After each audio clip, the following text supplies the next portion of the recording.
안녕하세요. 은경실장의 부동산 이야기. 오늘은 지금 가장 핫한 단지죠. 개부 8단지 DH4이 청약에 대해 설명을 드리도록 하겠습니다. 제가 은경실장의 부동산 이야기 블로그에도 자세히 내용을 보내드렸는데요. 저한테 상담 전화 오시는 분들 대부분이 그 모집 공고안의 내용들을 자세히 파악을 못하시고 본인이 1순위가 되는지 1순위 기타가 되는지 2순위가 되는지 잘 모르시는 분들이 많더라고요. 그래서 오늘은 개포 8단지가 좋다 나쁘다가 아니라 개포 8단지 이제 청약이 하루 이틀밖에 안 남았잖아요. 그래서 본인이 신청할 수 있는지 또 자격 조건이 되면 언제 신청할 수 있는지 뭐 이런 것들을 자세히 설명을 드릴게요. 네, 그 부분에 대해서 설명드리도록 하겠습니다. 아파트 투유에 가면 입주자 모집 공고가 나면요, 이렇게 주택명이나 뭐 공급 위치, 그리고 주택 구분, 주택 규모, 그리고 각각의 청약 일정에 대해서 자세히 나오게 됩니다. 지금 여러분들이 관심을 가장 많이 가지고 있는 단지가 청약에서 가장 많이 가지고 있는 단지가 DH자의 개포겠죠. 어떤 분들은 일원동에 위치하고 있어서 뭐 좋다 나쁘다 말씀들을 하시고 어떤 분은 용적률이 뭐 높다 낮다 말씀 많이 하시는데요. 그런 부분은 여기서 언급은 하지 않고요. 개인적으로 판단하셔야 될 부분인 것 같고요. 오늘은 전체적인 이제 내용에 대해 설명을 드릴게요. 민연주택으로 1690세대가 한꺼번에 분양되는 단지입니다. 그래서 관심이 가장 많으신 것 같고요. 개포에선 가장 큰 규모이지 않을까 싶네요. 근데 여기서 특이한 상황이 개포지구기 때문에 강남구예요. 그래서 투기가열지구, 청약가열지구 다 들어가거든요. 그래서 규제가 굉장히 강합니다. 그래서 예전 그 파리대책 이전의 상황만 생각하시고 청약을 하셨다가 여러 가지 낭패를 볼 수 있기 때문에 그 점을 자세히 설명을 드릴게요. 모집 공고일이 3월 14일 나왔습니다. 제가 항상 강조하죠. 강담할 때 항상 강조하지만 모집 공고일 이전의 모든 것들이 다 세팅이 되어 있어야 합니다. 이 단지를 청약하기 전에는. 모집 공고일 이후에는 변경이 되신 부분들이 있으면 그건 해당 사항이 되지 않습니다. 자, 청약 접수일은 21일 수요일 날 1순위 그러니까 당해라고 하죠. 그분들이 접수를 하는 거고요. 그 다음날 22일이 그 1순위 기타, 23일이 2순위까지 접수일이 다르게 책정이 되어 있고요. 당첨자 발표일은 29일, 그리고 계약일은 4월 9일부터 11일까지 되어 있고요. 인터넷 청약하는 거 다 알고 계시죠? 예전처럼 모델하우스 가서 신청하고 하지 않습니다. 물론 특별공급은 모델하우스에서 접수를 하고요. 일반 공급에 한해서는 아파트 투유나 어디 국민은행 사이트에서 접수합니다. 한 번도 접수해 보신 적 없으신 분들은 제가 지난번에 그 찍어드린 청약 통장 사용의 모든 것에 그 시리즈에서 청약 접수하는 방법, 청약 신청하는 방법 내용 나와 있으니까요. 그 점 자세히 한번 보시고 청약 신청하도록 하시는 게 좋을 것 같아요. 자, 분양가는 여러분 다 알고 계시는 것처럼 굉장히 높은 듯이 낮은 듯이 나와 있습니다. 여기서 제가 높은 듯이 낮은 듯이라고 말씀드린 이유가 확장비나 옵션비 다 빼고 청약 그 금액이 나와 있어요. 그래서 63제곱미터인 경우에는 11억 선, 그리고 76제곱미터인 경우 13억 선, 그리고 84, 보통 84를 기준으로 많이 하는데요. 30평대 초반대죠. 14억 3천 정도. 네, 대표 그 금액이 14억 3천 정도 나와 있네요. 그리고 이제 103, 뭐 40평대는 17억 2천. 그리고 펜트하우스 같은 경우 30억 선으로 지금 나와 있는데요.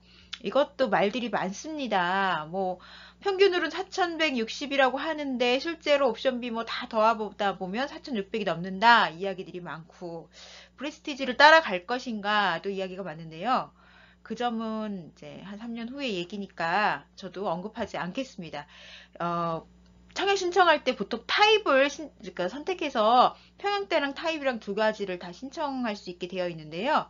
개포 8단지 같은 경우는 예를 들어 63제곱미터인 경우에는 타입이 아니라 P, 그러니까 판상형인지 T, 타워형인지만 선택하고요. 나머지 분양 타입이나 뭐 이런 것들은 복불복으로 선택이 되게 되어 있습니다. 그래서 선택폭이 그리 넓지가 않더라고요. 그래서 그 점도 잘 고민하신 후에 청약 신청하시는 게 좋을 것 같습니다. 자, 이제 청약 순위별 청약 신청 일자를 설명드리는 건데요. 본인이 어느 순위에 해당되는지 언제 신청해야 되는지를 알고 신청을 하셔야 되세요. 본인 순위 아닌 신청일날 신청하시면 또 안 되시거든요. 1순위는 그 해당의 당해라고 보통 하죠. 해당에 속하는 1순위는 서울시 1년 이상 연속 거주자입니다. 등본이나 추본상 서울시에서 1년 이상 계속 되어 있는 분들이 첫날 3월 21일 수요일 날 신청할 수 있습니다. 그리고 상담하다 보면요. 주소지가 1년 미만, 서울시에서 1년 미만인 분들이 꽤 많이 나오더라고요. 이분들은 1순위 기타로 둘째 날, 목요일 날 신청을 하셔야 되고요. 인천시와 경기도와 더불어. 그리고 주택이 이 두 개 이상 1순위가 아니신 분들, 분들은 서울시나 인천광역시 경기도에 거주하시는 분들은 2순위로 3일째 되는 날 신청하셔야 되는데요. 아마 제 생각에는 1순위 당에서 다 끝나지 않을까 싶네요. 우선은 청약 신청 일자는 이렇게 구분이 되어 있습니다. 그래서 본인의 그 순위에 따라서 일자를 잘 지키셔서 신청하시는 거 알고 계셔야 됩니다.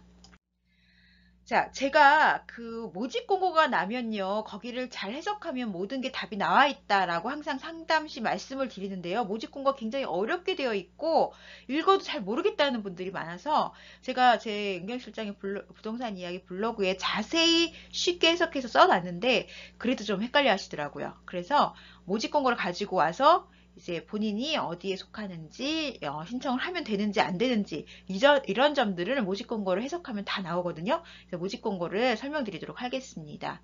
자, 아까도 말씀드렸지만 서울특별시에 1년 이상 거주한 분들이 연속해서 거주한 분들이 1순위 해당에 속합니다. 첫날 신청할 수 있고요.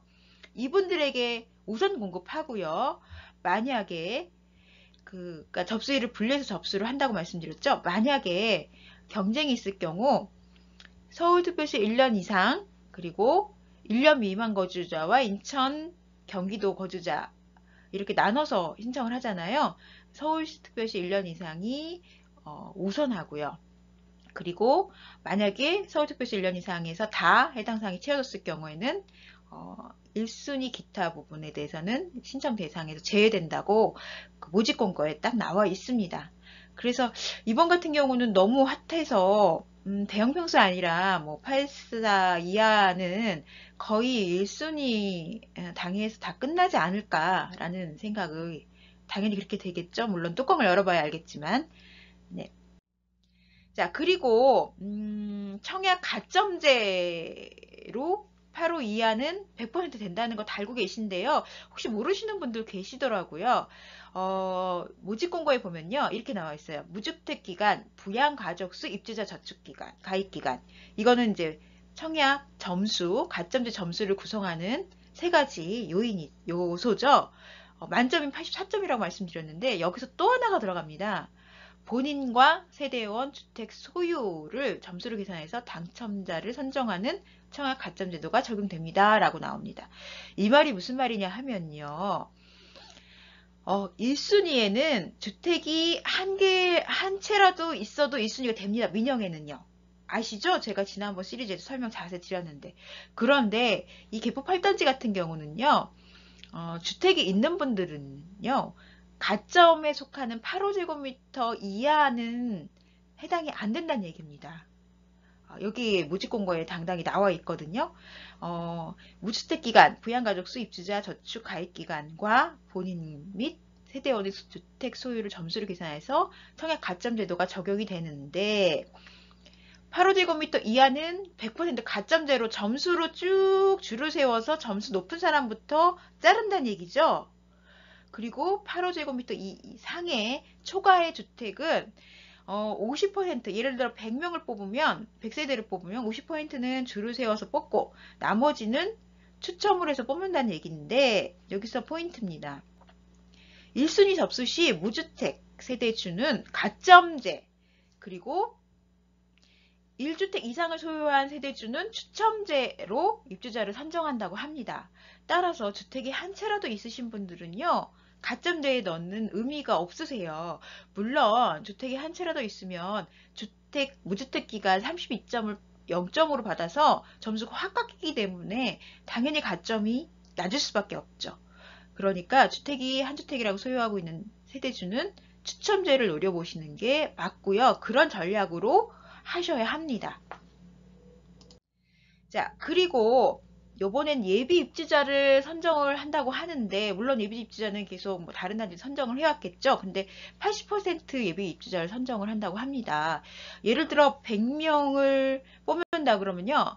100명 외로 80%니까 80명 정도를 더 예비 입주자로 선정을 해놓는다는 얘기죠. 그런데 예비 입주자 선정 방식이 가점제 방식으로 아예 변경이 됐어요. 이 말이 무슨 말이냐면요. 예비 입주자들도 점수를 쭉 줄을 세워가지고 당첨된 분들이 뭐 부적격자나 뭐 다 아니면은 뭐 금액이 없어서 미계약을 하거나 이랬을 경우 이제 구멍이 나는 부분들을 가점이 높은 순서대로 예비 입주자를 줄을 세워서 채워 넣는다는 얘기죠. 결국은 가점이 1.1로 높은 사람이 더 유리하다는 얘기입니다. 그 후에 가점제로 80%를 다 소진한 후에 그래도 미분양이나 계약 포기가 있으면 그때 추첨제로 선정한다는 얘기인데요. 뭐 여기까지는 원리는 전혀 없을 것 같고요. 결국은 가점이 높으신 분들이 이기는 게임이 될 것 같습니다. 자, 그리고 또 알아두셔야 될 게요. 청약 1순위 자격 제한 조건이 있습니다. 제가 지난번 시리즈에도 누누이 강조를 했지만 세대주가 아닌 사람은 1순위가 될 수 없습니다. 그래서 모집 공고일 전까지 세대주를 변경을 해 놓으셔야 되고요. 그리고 요거 항상 제가 강조하죠. 과거 5년 이내에 다른 주택에 당첨된 사람이나 그 사람이 있는 세대에 속한 자는 1순위가 될 수 없습니다. 그런데 이게 서울시 내에서만 당첨된 사실이 있는 자가 아니고요. 전 지역에 해당됩니다. 그래서 저기 지방에 예전에 5년이 지나지 않았는데 그 세대원 예를 들어 뭐 부인이 남편이 가서 한번 통장을 썼는데 예비 당첨이 됐어요. 계약을 안 했어요. 그래도 부적격자가 되기 때문에 이거는 신중하게 확인해 본 후에 청약 신청 하셔야 합니다. 그리고 2주택 이상 소유한 자나 세대에 속한 자는 1순위 청약 안 된다고 했죠? 2순위로 청약하셔야 합니다. 그리고 여기서 또 간과할 수 있는 부분이 하나 더 있습니다. 그 재개발 재건축 조합원 입주권이나 직장 주택조합이나 지역 주택조합원들은 1순위 자격이 안 되십니다. 이 부분 잘 모르시는 분들 계실 텐데요. 이번에 모집 공고에 딱 나와 있습니다. 관리처분 인가를 받은 재개발, 재건축 조합원 및 지역 직장 주택 조합의 조합원은 1순위 자격이 안 된다라고 나와 있기 때문에 이분들은 신청하시는데 한 번 더 고민을 해보실 필요가 있으실 겁니다. 자, 그리고 재당첨 제한 아까도 얘기했지만요. 특별공급 및 2순위도 포함됩니다. 어떤 분이 저한테 특별공급 시에도 재당첨 제한이 있나요? 해서 제가 있나요? 막 헷갈려가지고 답을 정확히 못 해드렸는데요. 모집 공고에 정확히 나와 있더라고요. 특별공급 및 2순위도 재당첨 제한 조건이 있습니다. 따라서 과거에 재당첨 기간에 속한 자가 있는 세대나 그 속한 자는 재당첨이 제한됩니다. 그리고 이제 운이 좋게 이 개포 8단지에 당첨이 되신 분은요. 계약을 했던 안 했던 간에 또 재당첨 제한 기간에 걸려서 다른 분양주택 입주자로 선정될 수 없습니다. 따라서 통장을 그렇게 함부로 쓰는 이제 세대는 지났죠. 이제 고르고 골라서 본인이 꼭 당첨이 됐을 경우 계약을 할 단지를 선정해서 신중하게 통장을 사용하는 거 권해드립니다. 자, 그리고 분양권 전매 및 재당첨 제한 기간이 있어요. 예전에는 파리대책 이전에는요. 지역마다 1년, 뭐 6개월, 1년 뭐 6개월만 지나면 분양권을 전매할 수 있었어요. 하지만 지금은 절대로 안 됩니다. 언제까지 안 되냐면요. 소유권 이전 등기일까지 전매가 금지됩니다. 보통 입주하고 나서 소유권 보전 등기되고 소유권 이전 등기되는 데까지도 한 6개월 정도 걸리는 단지들도 많거든요. 따라서 개포 8단지 같은 경우는 물론 지금 분양하는 모든 단지가 다 그렇겠지만 투기과열지구나 투기지역에 분양하는 단지가 다 그렇겠지만 분양권 전면 절대로 안 된다고 생각하셔야 합니다. 따라서 자금 여력이 좀 있으신 분들이 신청을 하셔야 되세요. 예전은 뭐 10% 계약금만 있어도 뭐 그리고 중도금 대출이 나왔기 때문에 분양권 전매 시점까지 끌고 가다가 매매를 하시면 됐거든요. 근데 지금은 소유권 이전 등기까지 가셔야 하기 때문에 특히 이 단지 같은 경우는 중도금 대출이나 대출 전혀 안 되죠. 아시죠? 그렇기 때문에 본인의 자금 계획을 정확히 세운 후에 신청을 하셔야 합니다. 그 계획 없이 신청했다가 혹시라도 운 좋게 당첨이 됐으면 그게 운이 좋은 게 아니거든요. 당첨이 됐는데 자금 계획이 안 세워져서 계약을 포기할 수 있는 사태가 이루어지게 되면 그 아까운 통장을 사용할 수 없게 됩니다. 5년 동안요. 자, 그리고 강남구 일원동이지 않습니까? 그래서 투기과열지구 투기지역이기 때문에 나중에 담보대출, 나머지 30% 잔금대출을 이제 주택담보대출로 바꿀 경우가 있잖아요. 이럴 때는 담보인정비율하고 총부채 상환비율 등을 적용해 받는 그 지역이기 때문에 대출 제한도 본인의 소득 수준이나 다른 대출이 있냐에 따라서 제한도 가능한 단지이기 때문에 그 자금 계획이 정말로 중요한 청약 신청 때 포인트라는 거 제가 몇 번 강조하죠. 돈이 없으신 분들은 청약 신청 함부로 하시면 안 되세요. 여력의 자금이. 저도 못하거든요. 네. 이만큼 큰 돈은 없습니다. 돈을 많이 벌어야겠네요. 자, 포인트 짚어드렸습니다. 오늘은 개포 8단지 이제 이번 주에 청약 신청하시죠? 그러니까 뭐 평형대가 어떻고 용적률이 어떻고 이 고민하시기 전에 내가 정확하게 부적격자가 아닌지 그리고 내 자금 여력이 스케줄상 가능한지를 확인하셔서 신중하게 선택하시는 거 적극 추천드립니다. 네, 자격 요건이 되시는 분들 청약 신청하셔서 정말로 좋은 결과 있기를 바라겠습니다. 네, 이상으로 은경실장의 부동산 이야기 오늘은 개포 8단지 DH 자이에 대한 이야기를 나눴습니다. 감사합니다.